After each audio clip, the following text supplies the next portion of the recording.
کہ ہم نے صرف یہ نہیں کہ یو اے ای کیونکہ ہمارا آل ویدرڈ فرینڈ ہے اور ہمیشہ حاضر ہوتے ہیں وہ پاکستانیوں کے لیے، خدا نخواستہ زلزلہ ہو، سیلاب ہو یا آئی ایم ایف کا مسائل ہوں، اس کے ساتھ ساتھ ان کے ساورن انویسٹمنٹ فنڈ نے جو کہ ابو دھابی کی ریاست کا یو اے ای کا ہے، انہوں نے کسی بھی کمپٹیٹو بڈنگ سے بہتر ہمیں ریٹ اس لیے دیا کیونکہ فرسٹ رائٹ تھا پچھلے والے کے پاس، کوئی سیریس بڈر آتا نہیں کہ جناب یہ لے لیں گے. ہم نے اس سے 12.5% انہانس کرایا، ان سے کمٹمنٹ لیے $5 کروڑ یہ فلفور کے پی ٹی کو دے رہے ہیں، $102 ملین یہ کے پی ٹی کے 5 سالوں میں انویسٹ کرنے جا رہے ہیں. 634 لوگ تھے کامران بھائی پچھلے ٹرمینل پہ، لے کر سی ای او تک ہم نے کسی ایک کو بے روزگار نہیں ہونے دیا، وہ سارے کے سارے انہوں نے ہائر کر لیے ہیں، مزید یہاں ملازمتیں جنریٹ کرنے کے لیے جا رہے ہیں، یہ اپنی شپنگ لائنز کو لا رہے ہیں. جی ایف ایس آج گلف اسٹریم آج کراچی پورٹ پر موجود تھی، کاسکو یہاں پر ڈائریکٹ کر رہے ہیں. تو اور ساتھ ہی ساتھ ہماری خواہش کیا ہے کہ ہم جاوزہ اور ابو دھابی جو پورٹ کے سارا بزنس ہے اور جو اسپل اوور ہے ہم کراچی کی جانب اٹریکٹ کرنا چاہتے ہیں. ساتھ ہی ساتھ ہم گوادر کے اوپر قطری گورنمنٹ کے ساتھ، قطر ٹرمینل کے ساتھ ہم یہ بات کر رہے ہیں کہ اگر ٹرانس شپمنٹ کے لیے کوئی ایم او یو ہو جائے، سو اٹس اے ہول بوکے جو میری ٹائم افیئرس کی طرف سے ہم نے 1 سال میں بنایا ہے. یہ بڑی سگنیفیکنٹ ہے. اچھا، اسی کے ساتھ ساتھ یہ جو پیرالل ڈی پی ورلڈ کی جو کیونکہ یہ ہو گیا کراچی پورٹ ٹرسٹ اور پورٹ قاسم میں جا کے پہلے ہی وہ یہ قاسم انٹرنیشنل کنٹینر ٹرمینل جو رن کر رہی ہے ڈی پی ورلڈ خود ایک یو اے ای گورنمنٹ کی ایک بہت ہی دنیا کی مانی جانی کمپنی ہے. اور اس حوالے سے کیا ڈیولپمنٹ ہو رہی ہے؟ کیونکہ یہ بھی بہت زیادہ سگنیفیکنٹ ہے کیونکہ وہاں پہ بڑے ویسل نہیں آ پاتے اور اب جو سلسلہ ہو رہا ہے اس سے بہت بڑے بڑے ویسلز بھی وہاں پہ آ سکیں گے اور پاکستان کے لیے اس سے اچھی خبر نہیں ہو سکتی. بے شک کامران بھائی 2 جملے بس صرف میں یہ کہنا چاہوں گا.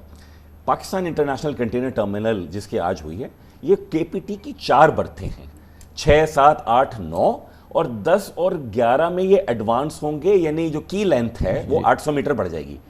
لوگوں کو یہ پتا ہونا چاہیے، بدقسمتی کے ساتھ بعض سیاسی ناقدین پاکستان کی معیشت کے لیے اچھی خبر کو بھی سیاسی طور پر استعمال کریں. کے پی ٹی پہ 30 برتھیں ہیں ڈرائی کارگو کی، لیکوڈ کی 3 برتیں ہیں، تو ان 33 میں سے 5.5 یا 6 تقریباً ہم ان کو دے رہے ہیں. اور آف کورس پلس ہم اپنا جو کلین بلک اتارتے ہیں، جو سویابین، آپ کا ویٹ، گندم، اناج، سارا کا سارا، وہ آپ نے 2017 سے ورلڈ بینک سے $102 ملین لون لے کے ری پیمنٹ اس سال میں نے 3 ارب روپے کی ہے، کسی کو نہیں دیا، وہ ہم کرنے جا رہے ہیں. کمنگ ٹو دیٹ، آپ کا یہ ڈی پی ورلڈ والا کامران بھائی بہت امپورٹنٹ ہے. وجہ اس کی یہ ہے کہ ایل این جی آپ کے ملک کی ساری آتی ہے پورٹ قاسم پہ. آج کی جو ہماری سپلائی جو ہمیں مل رہی ہے، ہماری ایپیٹائٹ تو بہت ہے، ڈیمانڈ لیکن دنیا میں موجود نہیں ہے سستی ایل این جی، لیکن انشاءاللہ ہمارے وسائل بھی بڑھیں گے اور ریٹس بھی کم ہوں گے تو ہمیں اور ایل این جی چاہیے. ہم تو سائلوز لگوانا چاہتے ہیں وہاں کے اوپر. ایک $800 ملین کی ایک فیزیبلٹی انڈر ڈسکشن ہے.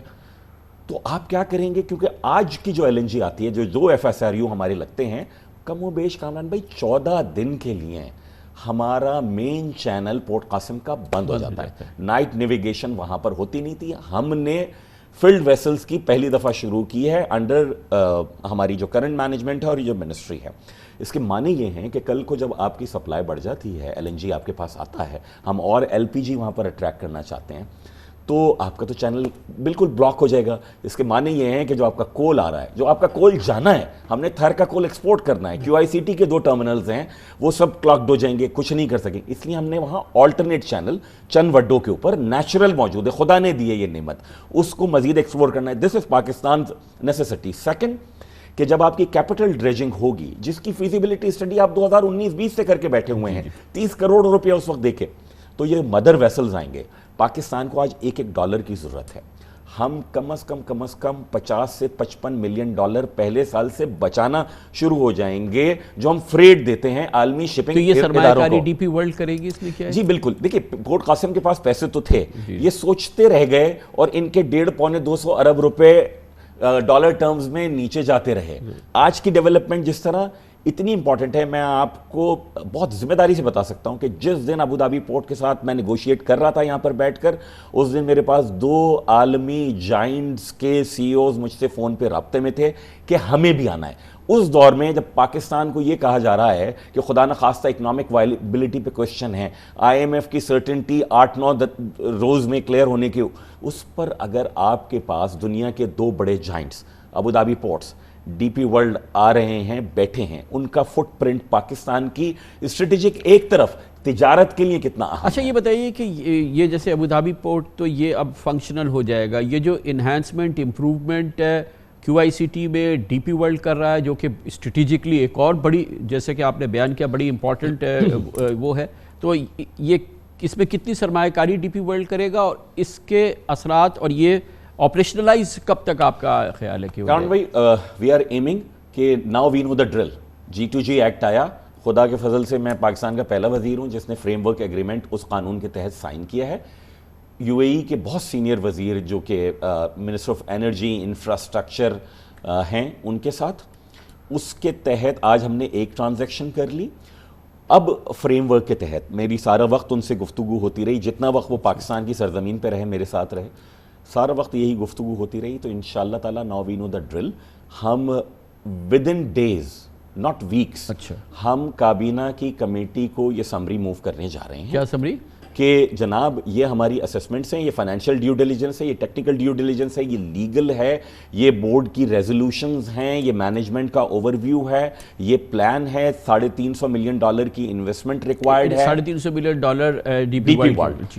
اس میں سے تقریباً $125 ملین ہم دے سکتے ہیں, آرام سے دینا چاہتے ہیں, بٹ ڈالر ہم ارینج نہیں کر سکتے, آپ کو پتا ہے. تو وہ ڈی پی ورلڈ کا ہم سے وہ کمٹمنٹ ہے. یہ سب جائے گا کابینہ کی سب کمیٹی کے پاس, وہ ایک نیگوسیشن کمیٹی بنائے گی اور وہ نیگوسیشن کمیٹی نیگوشیٹ کرے گی. اس نیگوسیشن کمیٹی میں کے پی ٹی کے لیے میں موجود تھا, اب دیکھتے ہیں کہ وہ اس میں بھی میں ہوتا ہوں یا نہیں, اور کیونکہ وہ کابینہ کا فیصلہ ہے. اس کے بعد پھر ہم وفاقی کابینہ کے پاس لے جاتے ہیں. ہمارا یہ ماننا ہے کہ اگر یہ کابینہ سے ہم نے اپروو کروا لیا اگلے 3 سے 4 ہفتے میں, جو کہ منسٹری آف میری ٹائمز کا بہت زیادہ ہم ایمبیشس ہیں کہ ہم یہ کروا لیں, تو آپ کو پتہ ہے کہ ڈریجنگ مونسون کے بعد ہی ہو سکتی ہے. سپٹمبر اینڈ میں we want to see dredging کہ یہاں پر شروع ہو جائے پورٹ قاسم پہ, ہم پاکستان کی معیشت کو وہ ریلیف دے سکیں. بھلے پی این ایس سی اپنا پاکستان کا فریٹ ہینڈل کر رہے ہو, پاکستان کا بزنس ہینڈل کر رہا ہو, اس سے فوریکس بچائیں, بھلے کے پی ٹی میں اٹریکٹ کر رہے ہوں, صرف $50 ملین نہیں ہیں, $102 ملین 5 سال میں, $750 ملین آنے والے سالوں میں, اور اس کا امپیکٹ آئے گا, آپ کو مجھ سے زیادہ پتہ ہے. یا پھر پورٹ قاسم کے اوپر $1 بلین کا ابوظہبی پورٹ کا expression of interest prime minister کے پاس, یا $400 ملین کا دبئی پورٹ کا 1250 ایکڑ پہ پورٹ قاسم کے لیے انڈسٹریل پارکس. تو جسٹ امیجن کہ جبل علی کا, ابوظہبی کا اسپل اوور انڈسٹریل پارکس, وہ آ کے بیٹھ رہے ہیں, ان کی نیک نامی دنیا کو یہ پتہ چل رہا ہے ہم فورن انویسٹر کو رسپیکٹ سے قانون کے تحت لیجٹمیٹلی ٹریٹ کر رہے ہیں, and he is all protected. Thank you so much, بہت بہت شکریہ. فیصل سبزواری صاحب ہمارے ساتھ تھے, minister of maritime affairs. اچھی خبریں, اور یہ صرف وہ باتیں نہیں ہیں جو کہ تصوراتی باتیں ہیں, یہ ساری چیزیں بہت ہی ایڈوانس سٹیج پہ. ابوظہبی پورٹ اتھارٹی کا, کے پی ٹی کے حوالے سے ٹرمنل کا یہ معاملہ آج بالکل انجام کو پہنچ گیا, اور اسی طرح سے ڈی پی ورلڈ کی پورٹ قاسم اتھارٹی کے حوالے سے جو ڈیولپمنٹ ہے, ایک بہت بڑی ڈریجنگ شروع ہونے والی ہے جو پاکستان کے لیے بہت ہی امپورٹنٹ ڈیولپمنٹ ہوگی. کابینہ سے اس کی منظوری جلد ہونے والی ہے. یہ اچھی خبریں تھی. اس کے ساتھ ہی ہمارے آج کے پروگرام کا اختتام ہوتا ہے. کل آپ سے پھر ملاقات ہوگی انشاءاللہ. کل تک کے لیے کامران خان کو اجازت. اللہ حافظ و ناصر.